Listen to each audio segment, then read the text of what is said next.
Olá pessoal, eu sou o Rodrigo Terra, estou representando aqui a Fundação Dom Cabral e a Fast Company Brasil na série de podcasts sobre o ESG na Sala do Conselho. Estou aqui hoje, agora, com o Kaká Takahashi e com o professor Braga. Muito bom dia, muito obrigado. Eu queria que vocês se apresentassem um pouco para a gente começar a botar a bola para rolar, por favor. Vamos lá, vou eu primeiro? Por favor. Então tá bom.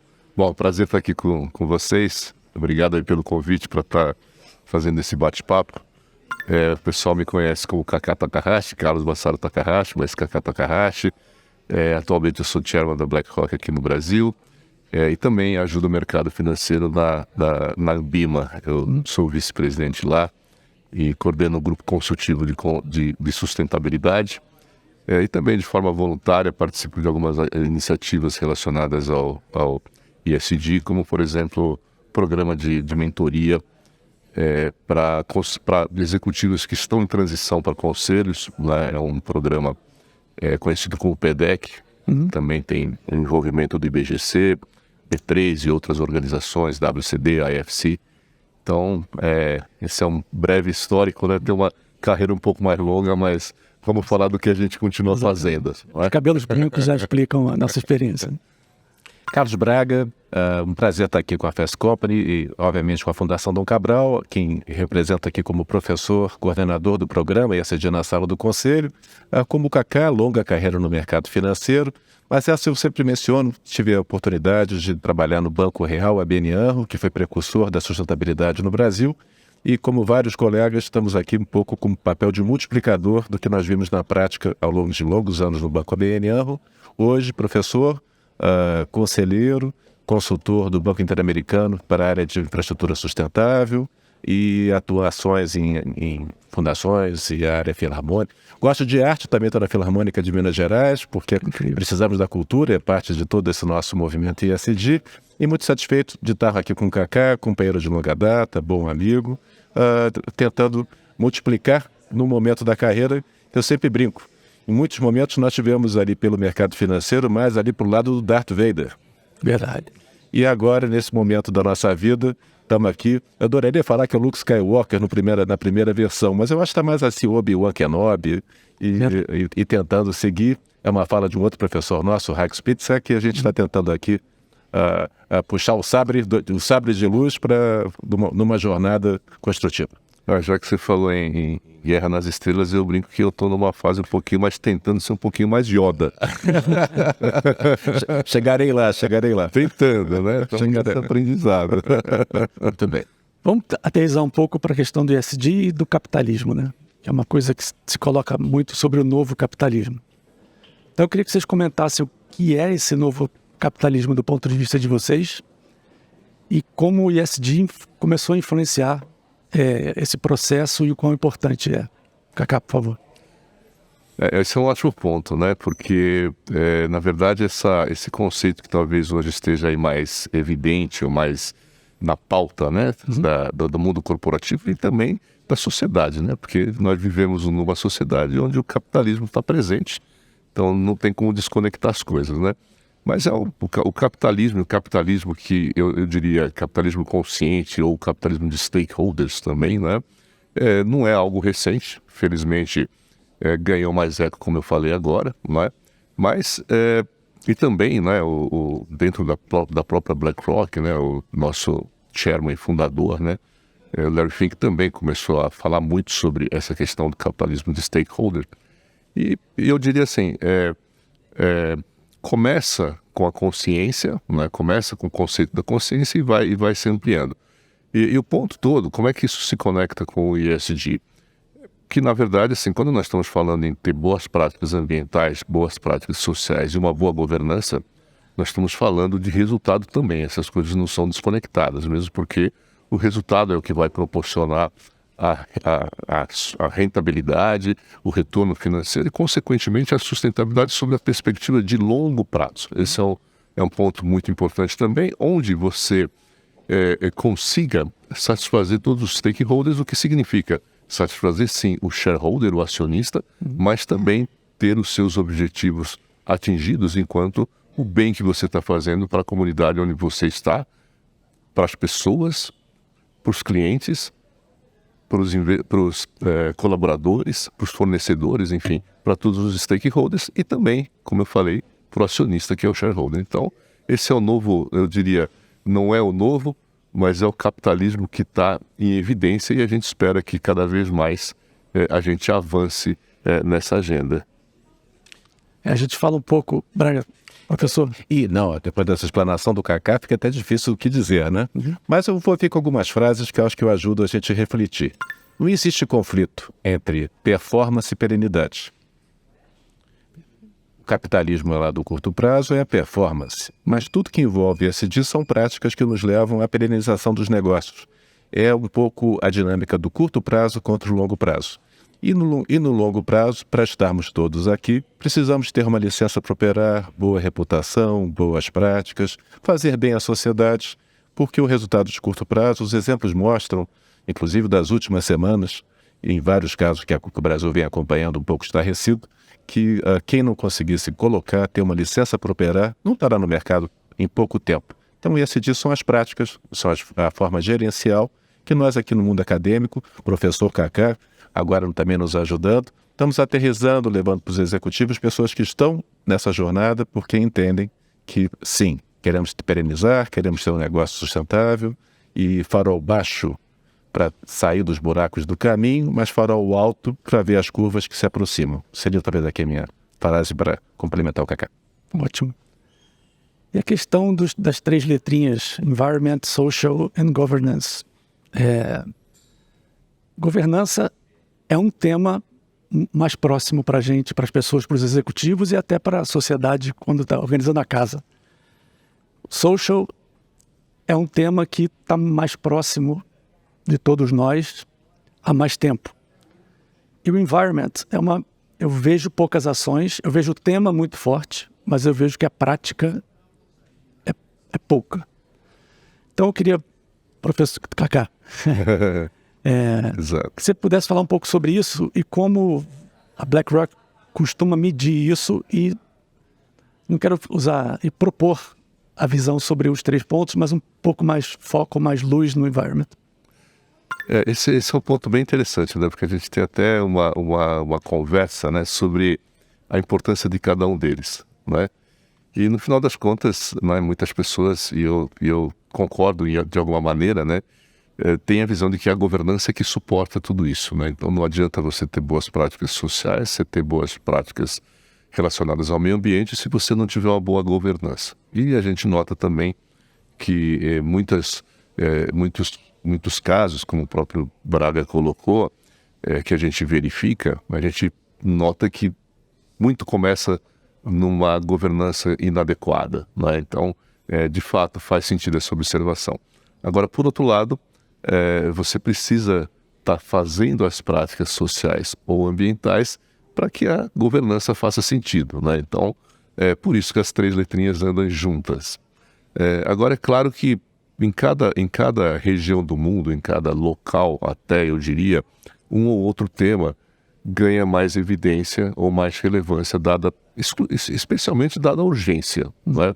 Mas, da mesma forma, você não pode ter práticas ambientais que não se converse com as práticas sociais e vice-versa, né? Então, eu costumo brincar, não adianta você ter o melhor planeta se você não cuidar das pessoas para que possam viver no melhor planeta, né? Claro. Então, essas coisas estão intrinsecamente conectadas.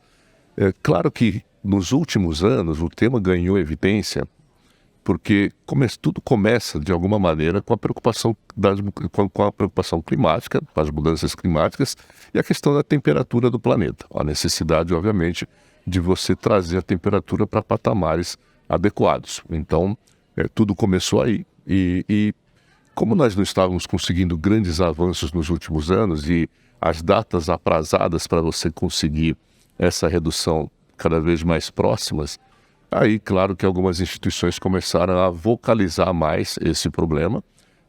Claro, um processo de consumo desenfreado, uma industrialização talvez não considerando novas alternativas, novas fontes de energia e assim por diante, começaram a trazer impactos muito fortes no planeta e aí, claro, veio esse alerta, né? Então, um pouco antes da pandemia, esses alertas se tornaram mais evidentes, e aí sim, como eu comentei, aí a BlackRock, especialmente através do seu fundador, começou a se posicionar de uma forma mais incisiva com relação à necessidade de nós olharmos a questão das mudanças climáticas e nós tomarmos as medidas necessárias para fazer essa transição para uma economia mais limpa e que utilize combustíveis mais adequados, né? Então, eu diria assim, o ambiental acabou vindo, né, com mais força exatamente em função, de como de alguma forma essa conversa começou no clima, né, e depois, dada a urgência que se apresentou nos últimos anos.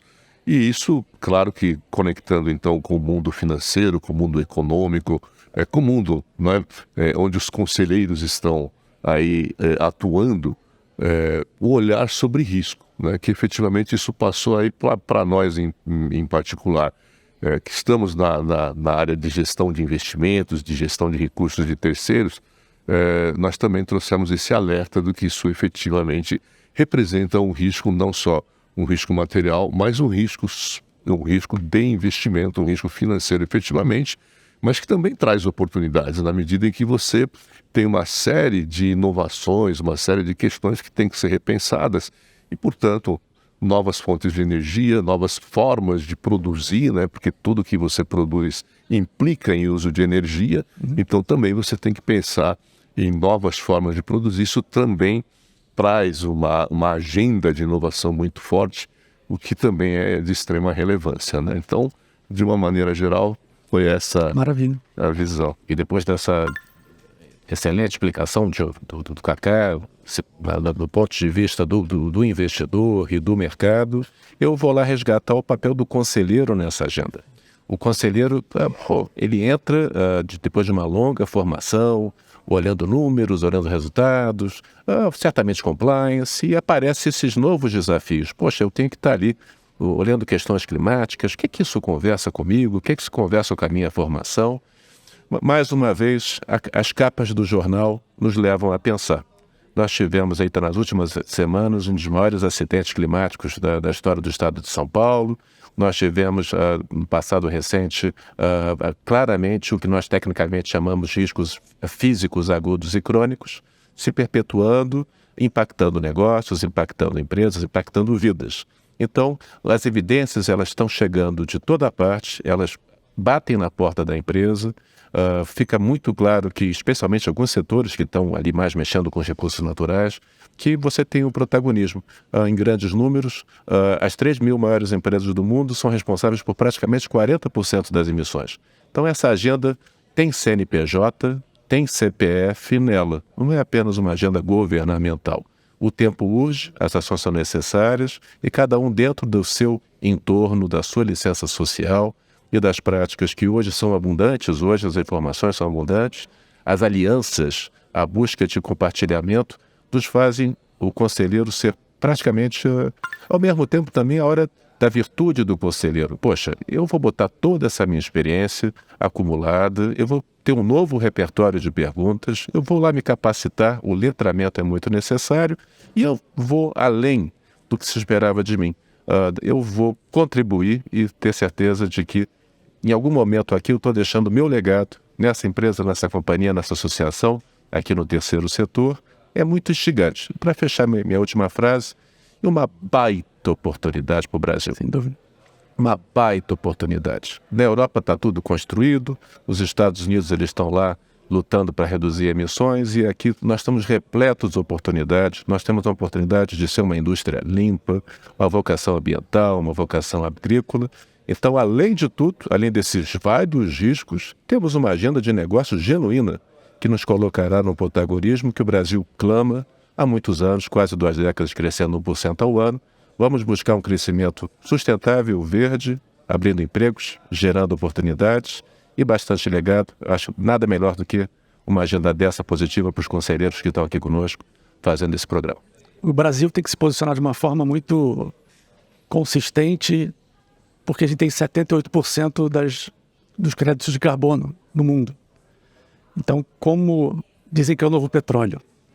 Então, como, Kaká, você acha que o Brasil, o brasileiro, o país como tem que dar o pontapé inicial sobre esse processo? Acho que o professor Braga colocou super bem. Tem que ter uma conexão entre o setor público e o setor privado, né? Então, o setor privado, que é onde nós estamos nesse momento, né, Braga? Eu acho que tem que ter essa clareza do protagonismo que ele exerce, né? E aí sim, o papel do conselheiro, né? Que efetivamente o conselheiro é o responsável, é o grande responsável pelo planejamento estratégico de longo prazo da companhia. Claro que ele tem que estar olhando os números também, tem que ir lá olhar o balanço, ver direitinho se as coisas estão indo bem, né? Tem que ter essa visão financeira, né, do que está acontecendo na companhia, mas sobretudo é ele o grande guardião da questão do longo prazo. E aí sim vem a importância que ele tem em cada uma das empresas para que as empresas efetivamente consigam enxergar e executar adequadamente todas as oportunidades que estão aí. Como você falou, a gente tem a questão do verde, 78%, né? Tá aí, né? Então é um número assim, fenomenal. Mas afora isso, nós temos outras características também que são muito favoráveis, né? Tem as características naturais, mas também tem um estágio de desenvolvimento que nós estamos aqui no Brasil, em termos de organizações, em termos de inovação. Existem várias iniciativas de inovação. O Brasil é um país jovem, não é? Então isso também favorece muito. A demografia é muito favorável e também a visão do que essa nova geração traz em termos de consumo, não é? Então hoje, acho que no caso seus filhos, mas no meu caso os netos, né? Sim. Eles estão ali olhando o rótulo daquilo que estão adquirindo, estão vendo como as coisas são feitas e assim por diante. Então, tem os recursos naturais que nós ainda temos disponíveis, né? Nós ainda não habitamos todo o nosso país de prédios, né? De construções, né? Diferente do velho mundo. Então, a gente tem aí muita coisa para preservar, mas também e sobretudo a forma de usar isso é que a gente tem que estar atento. E aí sim, o setor privado, né, como o setor do empreendimento, como o setor empreendedor, tem uma responsabilidade muito grande e tem, de novo, uma oportunidade, como o professor Braga colocou, enorme, não é? Porque as oportunidades vão além. Muitas vezes a gente enxerga, né, só onde ocorre o primeiro impacto, onde está a primeira oportunidade, né, no primeiro elo da cadeia. Mas tem uma cadeia enorme de oportunidades e acho que a gente tem, de fato, um momento único para a gente ter protagonismo nessa agenda, para liderar essa agenda e efetivamente ser o país referência enquanto uma economia que consegue fazer uma transição adequada para uma economia mais verde. Perfeito. Braga, quer complementar? Eu acho que estamos aqui todos muito alinhados e estamos aqui todos com o mesmo norte. Mas nós estamos precisando instrumentalizar todo esse momento. Então, acho que essa é a nossa iniciativa aqui. Eu agradeço muito o Kaká Takahashi, que veio trazer o ponto de vista do mercado financeiro, da teoria à prática. Eu acho que esse é o nosso momento. Nós estamos debatendo isso há uns 3 a 4 anos, nós estamos tendo muitas conversas, muitas apresentações, muitos calls to actions, mas hoje até o nosso é uma característica desse programa. Ok, já teve o call to action, agora vamos action. Vamos lá, botar, fazer acontecer. Muito cuidado para não resvalar promessas que a gente não possa cumprir, botar métricas, botar dados, botar informações, responsabilidades, alinhar interesses. Eu acho que esse é o nosso momento.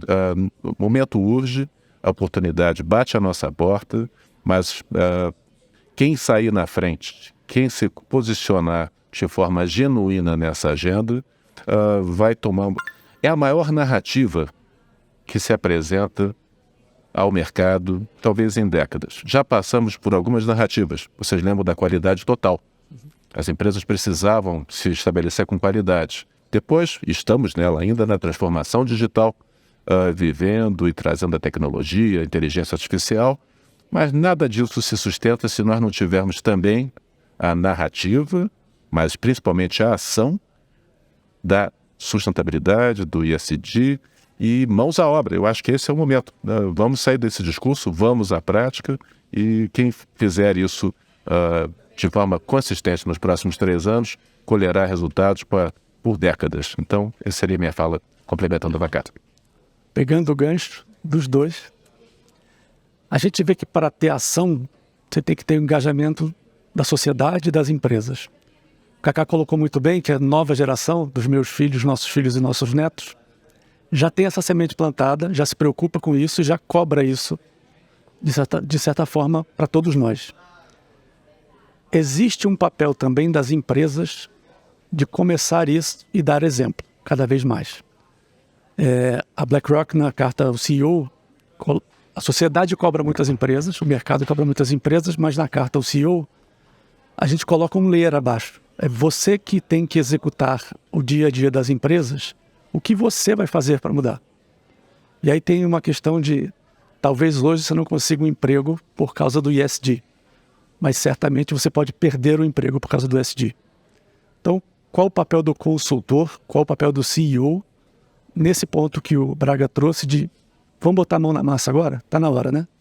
Olha, eu acho que tem aí uma frase, eu não sei agora a quem atribui a frase, porque muitas pessoas que eu adoro e que eu tenho uma profunda admiração já usaram essa frase, mas eu acho que assim, o líder, o CEO, quem está à frente do negócio, ele tem um papel muito grande, porque ele tem a caneta na mão, ele toma as decisões, mas além das decisões, ele também é o exemplo, não é? E como a gente está falando numa mudança que também é cultural, nós falamos aqui muito, né, das questões econômicas e assim por diante, né? Mas nós estamos falando também de uma mudança cultural, né? Quando você lembrou aí essa questão das novas gerações, nós estamos falando de uma mudança cultural, né? Quando nós estamos falando de uma geração, né, eu brinco, né? Eu sou da geração que fumava cigarro naturalmente em qualquer lugar. Eu parei de fumar. Foi possível mudar. Então também nós temos que abandonar as outras drogas que nós temos. Essa foi uma que nós abandonamos, então vamos abandonar as demais. Também é uma mudança cultural, não é? Quando você entra em qualquer ambiente fechado, quando você entra num restaurante e você não tem aquela linha divisória invisível, né, de quem fuma e quem não fuma, então você está falando de uma mudança cultural. Então, e aí sim, o líder, o CEO, quem está nos conselhos, não é, tem um papel muito grande, porque tem o poder da decisão, também tem o exemplo que esse sim pode levar as pessoas a mudarem, não só com velocidade, que é necessário também, como o Braga colocou, nós precisamos de velocidade, mas a gente precisa também de profundidade. Não pode ser uma agenda provisória, porque não é uma agenda provisória. Essa é a agenda que veio para ficar. E eu me atrevo até a dizer, mais do que uma transição energética, uma transição no uso dos recursos naturais, a gente está falando numa transição da economia, do tamanho de outras transições como nós tivemos, como a revolução agrária, como a revolução industrial e como a revolução digital. Se você pensar no movimento que isso provoca, nós estamos falando efetivamente de uma nova economia. E apenas um pequeno complemento, que o Kaká foi magistral agora, e eu acho que ele pegou o cerne. Mas se o CEO é o exemplo e precisa ser o exemplo, o conselheiro é a influência.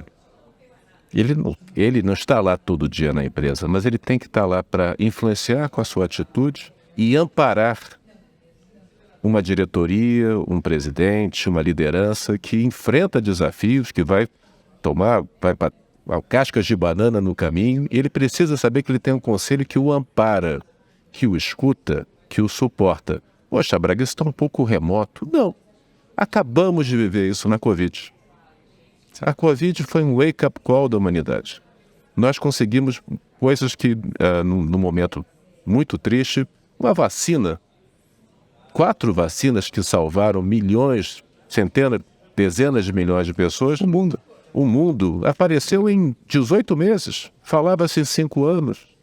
As empresas tiveram que fazer mutirões, trabalhar, indo além. A filantropia floresceu. Brasil no ranking de filantropia, sempre muito mal colocado. Foi para os top 10, top 15, porque as pessoas se ajudaram, as pessoas se juntaram. Então eu diria um pouco aqui do nosso espírito, aqui no ISD na sala do conselho, é estar ali para influenciar, amparar nortear, mas sim, o CEO e a diretoria são um exemplo, e se esse exemplo não estiver lá, serão palavras ao vento, serão discursos corporativos. Mais uma vez, mãos à obra, muito a fazer. Dá aquela parada para refletir, né? Muito bom conversar com vocês nesse sentido. Estamos caminhando para o final e queria colocar um tema aqui sobre a nossa postura. Ativismo ou capitalismo? Que é o tema do nosso papo. Nós somos ativistas, a BlackRock é ativista, o Larry Fink é ativista, ou a gente está um paralelo com o capitalismo que a gente não pode ter vergonha de falar de capitalismo. Quero ouvir um pouquinho sobre ativismo versus capitalismo. Não, esse é um ponto excelente, né? E eu acho que até esses conceitos a gente precisa rever, não é? Então a gente fica muito com um conceito, eu costumo falar, quando a gente fala em ativismo, normalmente a gente está enxergando aquele chinês na Praça Vermelha, na frente do tanque de guerra, o vendedor lá na Primavera Árabe, não é? Então o pessoal do Greenpeace pendurado nos barcos, então a gente traz muito essa figura. E essa figura é importante, essa figura é fundamental para chamar a atenção, para trazer os alertas que aquilo precisa ser mudado a todo custo, mesmo que custe a própria vida, como alguns exemplos que nós já vimos ao longo da nossa história. Agora, por outro lado, nós temos o capitalismo e nós temos esse posicionamento ativo do capitalismo, porque o capitalismo efetivamente tem uma força enorme para mover, talvez seja quem mais tem a força para mover uma agenda dessa envergadura. E aí sim, o capitalismo, como eu falei, o capitalismo de stakeholder, aquele capitalismo que busca os resultados, sim. O Braga usou alguma palavra aqui que eu gosto muito, que é a perenização. Não é? A gente fala em sustentabilidade, mas a gente está falando de perenização efetivamente. E para você conseguir alcançar a perenização, que é a continuidade do próprio planeta e a continuidade da própria sociedade, passa necessariamente por você ter os resultados econômicos para você tornar essa perenização viável, né? Então, esse é o ativismo, é você buscar um capitalismo, esse é o ativismo do capitalismo, né? Que a gente precisa reinventar, que é o capitalismo que busca através das melhores práticas, ou seja, através das ações e do trabalho para que a natureza, o meio ambiente, né, os recursos naturais sejam conservados, para que a sociedade seja mais igualitária, mais diversa, mais justa, mais inclusiva, e através disso você consiga os resultados para efetivamente tornar o empreendimento mais sustentável, mais perene e, por consequência, a sociedade como um todo. Então, acho que essa nova conversa que precisa ter, mas volto a falar, aquele ativista que a gente tem essa visão, né, romântica e heróica, ele tem que continuar existindo. Mas quem está no mundo do capitalismo tem que entender qual é o seu papel, não é? Que é efetivamente de proporcionar a possibilidade de efetivamente gerar resultados através das melhores práticas. Feito. E eu vou, como professor e economista, vou no ponto que eu acho que o Rodrigo queria que eu falasse. Milton Friedman, The Business of Business is Business. Braga, não estamos aqui desviando numa escola de negócios do que seria a proposta de uma escola de negócios, mas eu vou recorrer a Keynes, também um grande economista, que falou que quando os fatos mudam, eu me permito mudar de opinião. E os fatos mudam. E mesmo The Business of Business is Business, hoje há uma discussão do que significa business.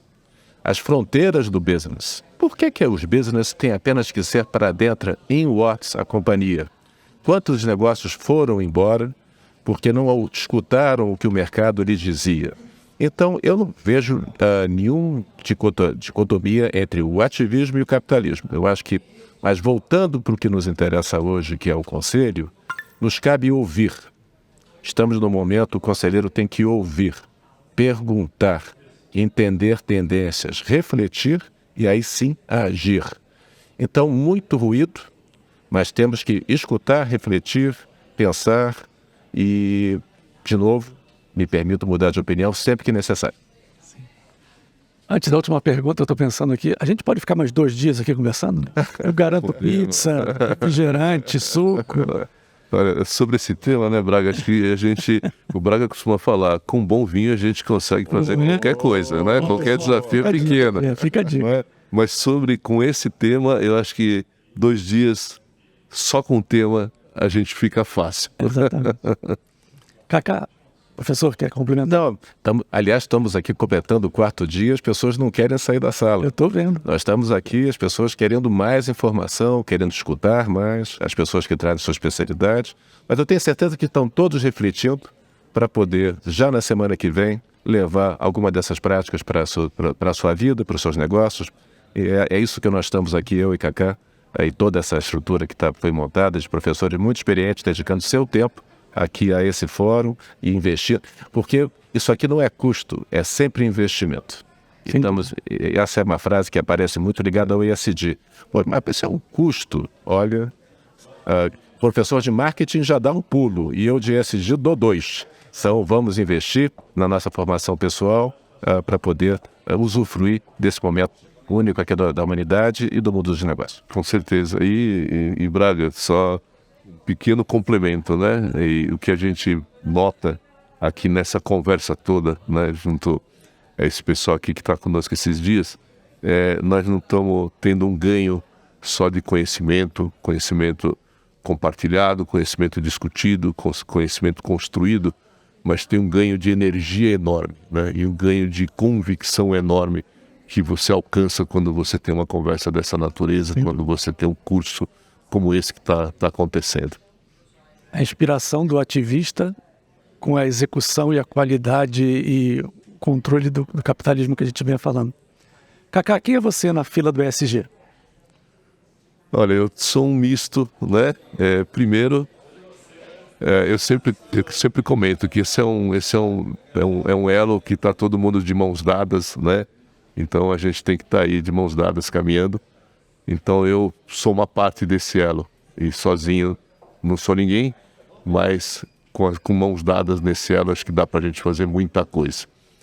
E outra coisa é um aprendiz, porque de fato nós continuamos aprendendo, continuamos no aprendizado e eu espero que a gente aprenda cada vez mais para fazer melhor. Então é um pouco assim que eu me vejo.